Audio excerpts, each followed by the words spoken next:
کیا سارے مسلک صحیح ہیں جیسا کہ کچھ لوگ کہتے ہیں؟ یہ سب میں مت پڑو، اپنے اپنے راستے پہ چلنے دو، سب کی منزل ایک ہے، راستے الگ ہیں. کیسا ایک ہے؟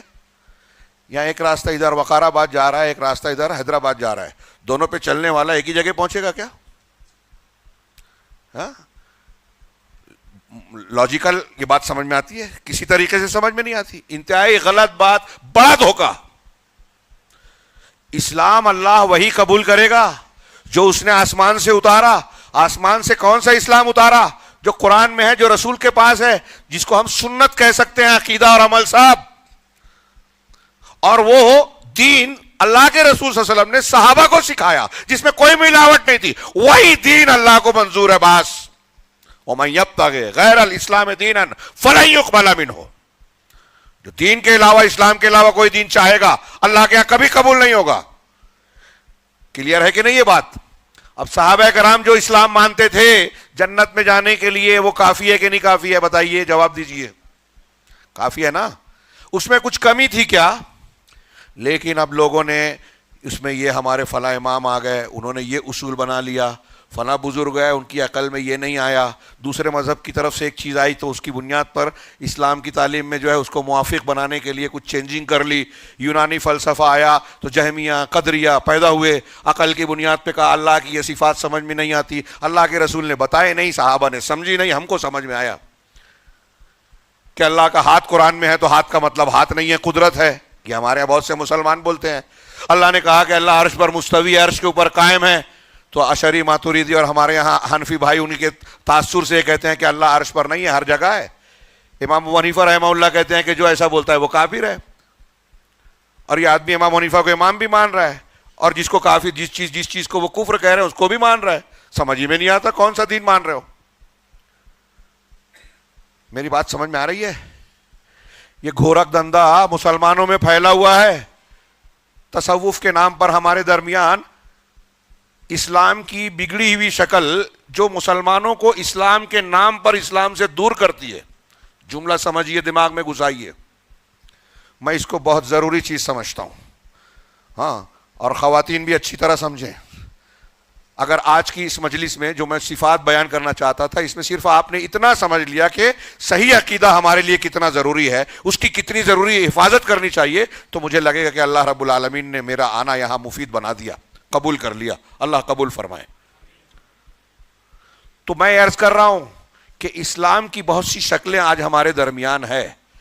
میرے بھائیوں، آپ میں سے کوئی شخص اگر مثال کے طور پہ میں نے بھی تصوف کی بات کہی، لگتا ہے کہ مولانا مسلکی بات چھیڑ کے، اختلافی بات چھیڑ کے ہم اس کو رد کر رہے ہیں، اپنا مسلک ثابت کر رہے ہیں. چلیے ٹھیک ہے، میں غلط ہوں. آپ مجھے بتائیے کہ اللہ کے رسول صلی اللہ علیہ وسلم نے جو اسلام پیش کیا تھا، کیا اس اسلام میں یہ ایسے ایسے تضاد ہیں کیا کہ صوفی بولتا ہے اللہ ہر جگہ ہے، قرآن بولتا ہے اللہ آسمان کے اوپر ہے، عرش کے اوپر ہے، اور ایسا ایک معاملہ نہیں ہے. ایک طبقہ بولتا ہے کہ تقدیر کچھ ہے ہی نہیں، ایک طبقہ بولتا ہے کہ نہیں، سب کچھ تقدیر ہی ہے، اور اہل سنت بولتے ہیں کہ نہیں، کچھ انسان کو بھی اختیار ہے، کچھ تقدیر بھی ہے. شاید کچھ لوگوں کی سمجھ میں نہ رہا ہو. تقدیر کے معاملے میں ایک آگے ہے، ایک پیچھے ہے، ایک بیچ میں ہے. جو بیچ والا ہے وہ صحیح ہے. حضرت ابن عمر ایک صحابی ہیں، ان سے ایک آدمی نے آ کے کہا کہ بصرہ کے کچھ لوگ جو ہیں وہ تقدیر کا انکار کرتے ہیں، معبد جوہنی. تو حضرت ابن عمر نے کہا کہ ان سے جا کے کہہ دو کہ میں ان سے اور وہ مجھ سے بری ہیں. اگر وہ احد پہاڑ کے برابر سونا بھی خرچ کر دیں تو اللہ قبول نہیں کرے گا جب تک تقدیر کو نہ مانے. تو اب ہمارے مولوی صاحبان آج کل کے دانشور یہ کہیں کہ حضرت ابن عمر جو ہے اختلافی بات کر رہے تھے. ارے تقدیر کا ہی تو انکار کیا تھا نا، وہ اپنے طور پہ کر رہے تھے، کرنے دینا چاہیے. جیسے آج کل لوگ سبق پڑھاتے ہیں کہ وہ بدعت کر رہا ہے، وہ میلاد پڑھ رہا ہے، وہ قبر پہ جا رہا ہے، وہ غیر اللہ کی پرستش کر رہا ہے، وہ بدعت کر رہا ہے، وہ جادو کر رہا ہے. کرنے دو نا، سب ایک ہو جاؤ. ایک ہی برتن میں شہد بھی ڈالو، دودھ بھی ڈالو، پیشاب بھی ڈالو، چاول گیہوں بھی ڈالو، گوبر بھی ڈال دو، سب کھا لو. یہ دین کو ایسا بنا دیا ہے آپ نے جو دنیا میں نہیں قبول کریں گے. تو میں عرض کر رہا تھا، اللہ کے رسول صلی اللہ علیہ وسلم نے کہا، اللہ نے کہا کہ دین کے علاوہ اللہ قبول نہیں کرے گا. وہ دین کون سا دین ہے جو قبول کرے گا؟ وہ رسول پر جو اتارا ہے. اور آج جو الگ الگ دین ہے وہ اللہ کا اتارا ہوا نہیں ہے. اور یہ آپ کو سیکھنا پڑے گا. جو اللہ کا اتارا ہوا دین نہیں ہے اس پہ چلیں گے تو جہنم کے راستے پہ چلیں گے. یہ بھی اللہ اور رسول نے بتا دیا ہے کہ 73 فرقے ہوں گے, ایک جنت کے راستے پر ہوگا, باقی 72 غلط ہوں گے. کتنے غلط ہوں گے یہ الگ بحث ہے. کوئی بہت غلط ہوگا, کوئی کم غلط ہوگا, کوئی ہمیشہ جہنم میں جائے گا, کوئی کچھ دن کے لیے جائے گا. جائیں گے جہنم کے راستے پر. اب اللہ کے رسول کہہ رہے ہیں کہ ایک صحیح ہے, ہم کہہ رہے ہیں سب کو صحیح بولو. گائے بھی گابن, بیل بھی گابن, سب صحیح. یہ بھی صحیح اور وہ بھی صحیح. ہاں, مسلک سے اوپر اٹھ گئے. کیا اٹھ گئے؟ ڈاکٹر ذاکر نائک, جماعت اسلامی. اللہ نے تھوڑی کہا سنی بنو. پھر کیا بننے کے لیے کہا ہے؟ شیعہ بننے کے لیے کہا, فلاں بننے کے لیے کہا.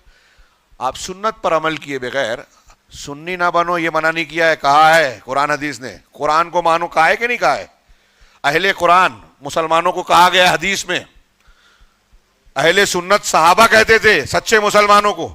کن کے مقابلے میں؟ اہل بدعت کے مقابلے میں. اہل بدعت نے الگ الگ پہچان بنا لی, ان کے الگ اصول بنے, الگ راستے بنے, تو ان کی الگ پہچان ہو گئی, الگ راستے بن گئے, اسی سے فرقہ بنا.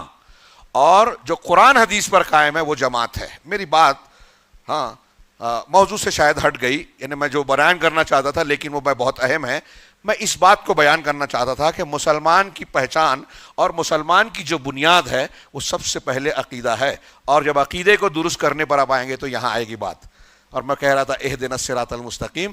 مذاہب میں سچا مذہب اسلام ہے, اور اسلام میں بہت سے مسلک ہے, اس میں سے وہی ایک مسلک صحیح ہے جو سنت والوں کا ہے, حدیث والوں کا ہے. اہل السنہ والجماعہ, اہل الحدیث, سلفی, صحابہ کے طریقے پہ چلنے والے.